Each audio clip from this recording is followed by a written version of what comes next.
Welcome everyone to another AFK video. Today, for the first time, I will be doing this video with my actual face instead of just the disembodied voice. So, today I wanted to talk a bit about a new card that dropped for the Gundam TCG spoiler season, and that would be Gundam Exia Trans Am. So Gundam Exia Trans Am is a purple level 7 6 cost unit, okay? And it reads suppression, right? So suppression just means that when it hits an enemy shield unit, shield card, so not a base, but the shield itself, you hit the first two at the same time, right? So instead of, attacking a shield, getting one shield, you get two shields, all right?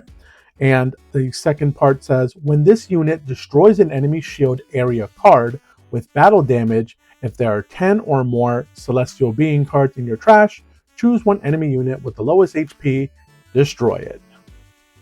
Alright, so on top of that, it is a 6/4. It links with Setsuna, and it has the traits Celestial Being and Drive. Alright, so at base, it's basically just reminiscent of the Legend Rare Gundam X from the Dual Impact set. So it's got the same level. It's a bit higher costed. The Legend Rare Gundam X cost 5 resource for a 6/5, which means it has a bit more HP than this guy. And it comes with suppression, no strings attached, just like the Trans Am Exia. Okay, so what really distinguishes this card, obviously, is that second ability, right? So first, you need to meet the requirement of having 10 Celestial Beings cards in your trash, right? And so that specifier for cards is actually quite broad, because not only are your units Celestial Being, right? You can also have pilots, your bases, and your command pilots, right? They can also have the Celestial Being typing. So as long as you jam-pack your deck with those Celestial Being type cards, you should be able to reach this 10 card threshold pretty easily, actually, by turn 7.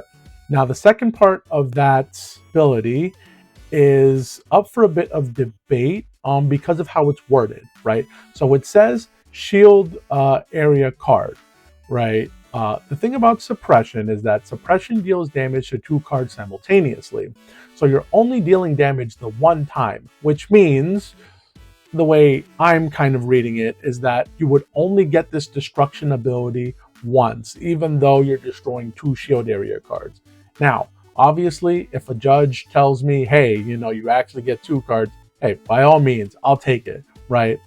Now, the other thing is that because it says shield area card, if you manage to destroy a base with it, right, blocker doesn't get in your way, you will still get the benefit of this effect. So you'll get to destroy something on your opponent's side of the field. Now, the destruction effect is actually not as restrictive as we may think, right? Because there's no level requirement on it, right? It just says, hey, let's look at the guy on your opponent's side of the field with the lowest amount of HP, and you destroy it, right? So in a late game situation, let's say the only thing on your opponent's side of the field, for whatever reason, is a tap down Freedom or Wing Zero Gundam, right? So these are, in general, like very durable units with really high HP pools. But if they're the only thing on your opponent's side of the field, they get destroyed by this card's effect without having to worry about whittling it down. So, I mean, that in and of itself can help recover games where you're a bit behind, because you're able to not only get rid of your opponent's resources, that's keeping them in the game via shields or bases, you're actually also able to clear their field. Yeah, sometimes you get into those situations where, like, well, I don't have a blocker, so I'm not actually going to be able to slow my opponent down, but this is a way to kind of even things out. Now, especially if it actually does turn out that you get 2 of those destruction triggers when you trigger suppression, right? If that turns out to be the ruling, then I mean, you're just going to be clearing stuff out left, right, and center, right? So now you're in even better position. So in a previous video, I mentioned trying to run this at the same time as Vultures, because Vultures weren't too picky about what gets put in the trash. But considering that you want to run a whole boatload of Celestial Being cards, that's probably not a good idea anymore. So you will definitely want to double down on those 00 Celestial being cards for sure.